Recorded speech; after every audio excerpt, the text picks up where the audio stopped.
जेव्हापासून बीजेपी सत्तेत आली तेव्हापासून गोरगरिबांचं फक्त नुकसान झालंय. मोदीजी आलेले आणि म्हणाले मी महागाई कमी करतो. कसली महागाई कमी झाली? 300 रुपयाचं गॅसचं टाकी 900 रुपये झालं. भाज्या महाग झाल्या, डाळी महाग झाल्या. आता तर सोनं किती महाग झालंय. एका लग्न करायच्या मुलीला मंगळसूत्र बनवणं इतकं महाग झालंय.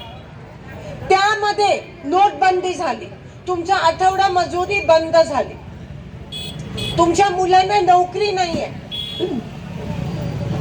संजय गांधी निराधार पगारी बंद झाल्या, राशन माल मिळत नाही. काँग्रेसचं काळ होतं तेव्हा दिवाळी दसऱ्याला तुम्हाला साखर पण मिळायची, आता चारू बुवा पण मिळत नाही. मग काय केलं बीजेपीने मागच्या 10 वर्षात मला सांगा? का सगळे कमळ कमळ करतात? 2च गोष्टी केल्या बीजेपीने. पैसे कमवले त्यांच्या लोकांनी आणि सत्तेचा माज त्यांच्या डोक्यात गेला. तुम्हाला काय मिळालं? काही मिळालं नाही. घाण पाणी मिळालं. त्या घाण पाण्यामुळे जगजीवन राम झोपडपट्टी मधल्या 2 मुलींचा जीव गेला. मोटार पाणी चालू केलं की एवढ्याच्या धारेने पाणी येतं. मग तुम्ही मोटार लावता, त्या मोटारीला शॉक बसून 5 वर्षाचे 4-5 मुलं गेली. कल्लारे म्हणून होते इकडचे.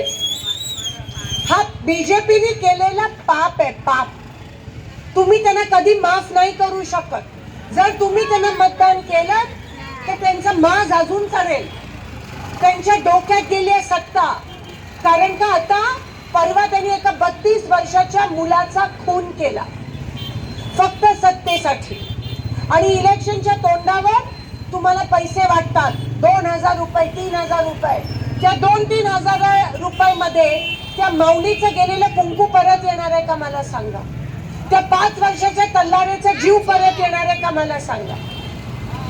ते गढूळ पाण्याने गेलेल्या 11 वर्षाच्या मुली परत येणार आहेत का मला सांगा?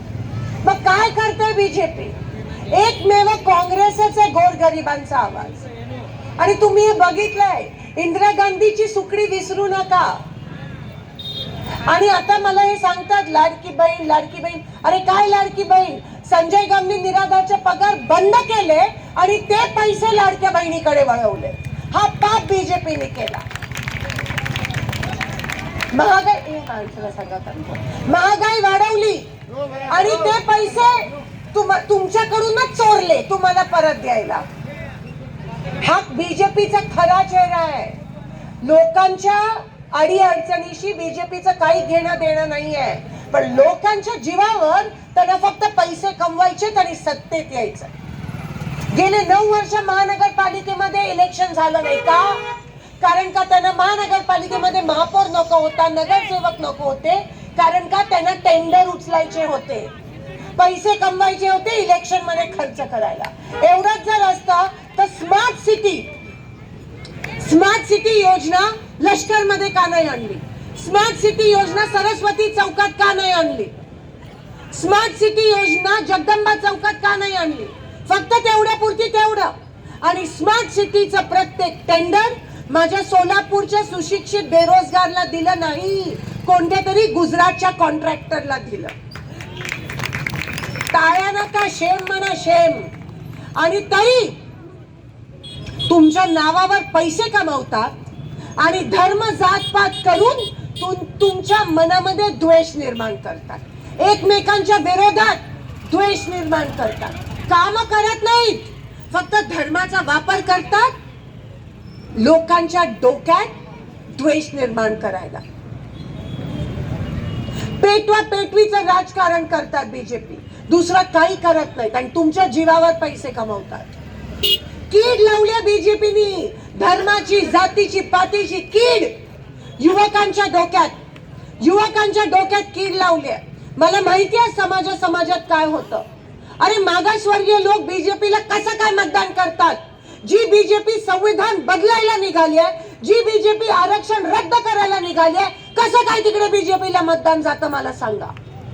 बाबासाहेबांचा सर्वात मोठा अपमान बीजेपीने केलाय. आणि जर तुम्ही त्यांनाच मतदान करत असाल तर लाचारीचे चिन्ह आहे.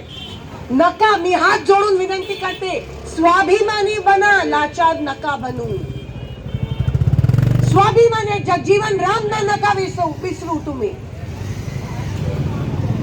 ज्या मुनी महाराजांना खरंच त्यांची प्रार्थना करायची असेल, त्यांच्या मनात होतं की आपण स्वाभिमानाने जगायला पाहिजे. कोणाच्या पैशाला बळी पडणं हे ह्या समाजाचा अजिबात संस्कृती नाहीये, परंपरा नाहीये. आणि ते पण जे द्वेष निर्माण करतात, फक्त फूट पाडतात लोकांमध्ये. पण जेव्हा तुम्हाला खरी गरज असते तेव्हा बीजेपीचे लोक काळं करतात, फक्त भांडणं लावतात, पण मुलांना नोकरी लावत नाही. त्याच मुलाचा वापर भांडणं लावायला करतात. पण काँग्रेसचं राजकारण जोडायचं आहे, काँग्रेसचं राजकारण तोडायचं नाहीये. काँग्रेस आम्हाला माहिती आहे की बीजेपीला कोणीतरी सांगा की 2000 रुपये देऊन नाती जिंकली जात नाहीत, लोक जिंकली जात नाहीत. लोकांच्या सुखदुःखामध्ये सामील होऊन मन जिंकलं जातं, नाती जोडली जातात. हे कोणीतरी सांगा बीजेपीला.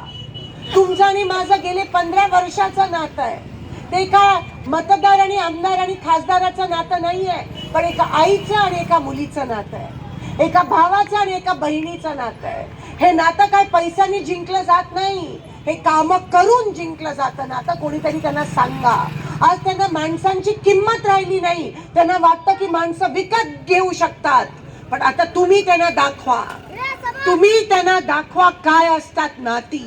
तुम्ही त्यांना दाखवा की एका मताची किंमत किती मोठी असते, 2-3 हजार मध्ये नसते. त्या एका मतामुळे खूप फरक पडू शकतो. त्या एका मतामुळे तुम्हाला 2 दिवसाआड पाणी मिळू शकतं. ते एका मतामुळे तुमच्या मुलाला नोकरी मिळू शकते. त्या एका मतामुळे संविधान वाचू शकतं. त्या एका मतामुळे सोन्याचे भाव कमी येऊ शकतात. त्या एका मतामुळे तुमचा संजय गांधी निराधारचा पगार परत येऊ शकतो. त्या एका मतामुळे तुमचं आणि माझं नातं तुटू पण शकतं आणि जोडू पण शकतं. मी हात जोडून विनंती करते की आपल्या एवढ्या वर्षाचं नातं तोडू नका, ते अजून घट्ट करा काँग्रेसला मतदान करून. आम्ही तुमच्या सेवेसाठी तत्पर आहोत. आम्ही वाट बघतोय की तुमची सेवा कधी करू शकतो. माझं राजकारण टक्केवारीचं राजकारण नाहीये. माझं राजकारण पैशाचं राजकारण नाहीये, सत्तेचं राजकारण नाहीये. माझं राजकारण आहे तुमच्या सुखदुःखात सामील होणं, हे माझं समाजकार्य आहे. जेव्हा एक कचरा वेचणारी महिला मला दिसते तेव्हा तिच्यासाठी काहीतरी करणं, त्याच्यातून मला जो समाधान मिळतो ना, ते कोणतं मंत्रीपद मला नाही देऊ शकत. ते काँग्रेस आहे, त्याला काँग्रेस म्हणतात. आमचं पिंड काम करण्याचं, लोकांना तोडायचं आमचा पिंड नाही आहे. आणि म्हणून मला वाईट वाटतं जेव्हा समाजाची लोक तोडली जातात.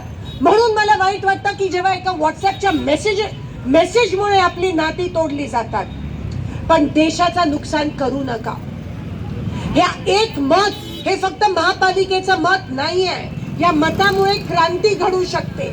या मतामुळे संविधान वाचू शकतं. या मतामुळे समाज वाचू शकतो. या मतामुळे आरक्षण वाचू शकतं.